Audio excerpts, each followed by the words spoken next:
Part 1. July. Chapter 1.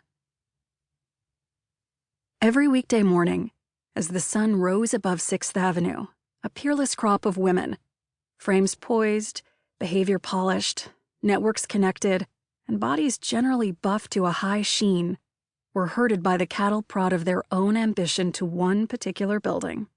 They streamed as if by magic from all over Manhattan and Brooklyn, through streets and subways teeming with sweaty crowds and heavy traffic, to work at Cooper House, the only remaining major magazine publisher in New York.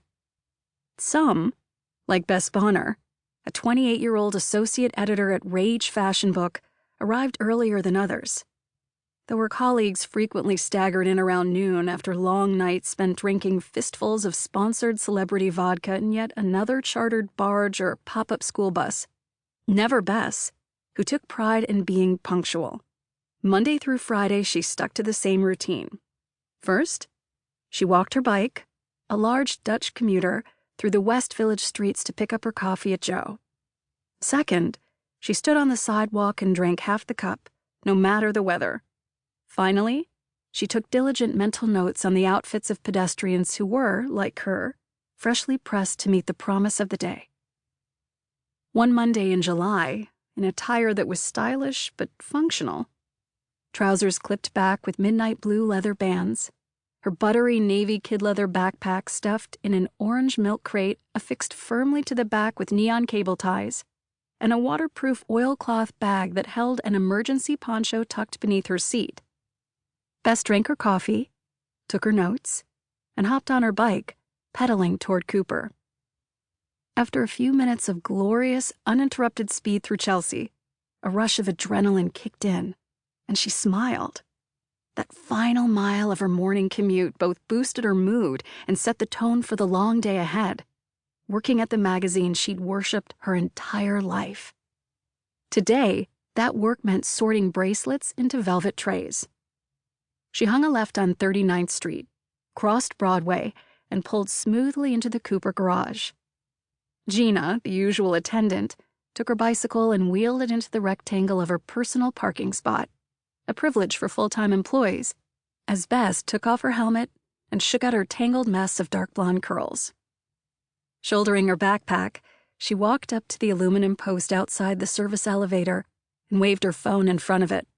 A large blinking F appeared briefly on a previously invisible screen. 10 seconds later, the F disappeared, and the post became a mere metal column once more. Bess walked into the elevator and examined herself in its mirrored walls. Not too bad, she thought, looking down at her electric blue Pappagallo flats for rips, tears, or smudges, smoothing her ankle-length silk tuxedo trousers, and tucking her deliberately threadbare men's white V-neck into the side of the waistband. Her jewelry today was simple and bright. A stack of rose-gold pyramid stud bracelets from Hermes covered one wrist, and a pair of dangling yellow gold earrings from the Egyptian section of the gift shop at the Met, purchased long ago with her 5th-grade allowance, hung casually from her ears. When the elevator stopped on the 46th floor, Bess walked into the main entrance of Rage's offices. The reception area still gave her a thrill every time she entered. Rage's front lobby walls were made of a creamy white marble, shot through with jagged bolts of mint and lavender, seamlessly paneled between a polished black concrete ceiling and floor.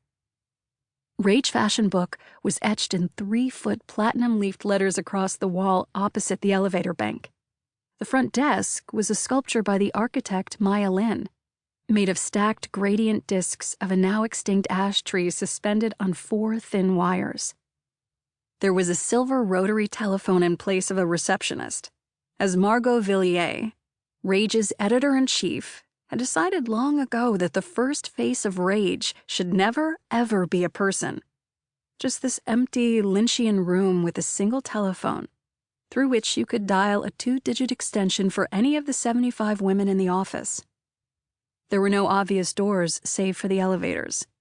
Bess crossed the floor and waved her phone again, this time in front of a brass plate set into the far left corner of the black wall.